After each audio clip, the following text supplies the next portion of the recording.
আজকের গল্প মৃত্যু হবে কাশিতে।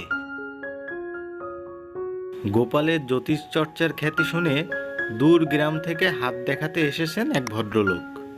গোপাল খুব ঘটা করে হাতটার দেখে বলে, আপনি তো অতি ভাগ্যবান মশাই, হাতে স্পষ্ট দেখছি আপনার দেহবসান হবে কাশিতে।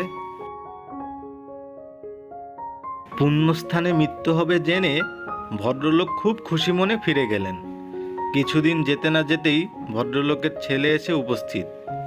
সে তেড়ে ফুঁড়ে গোপালকে জিজ্ঞেস করে, আপনি গণনা করে বলেছিলেন বাবার মৃত্যু হবে কাশিতে, কই উনি তো বাড়িতেই মারা গেলেন। গোপাল আমতা আমতা করে বলে, আমি কি তাই বলেছি নাকি?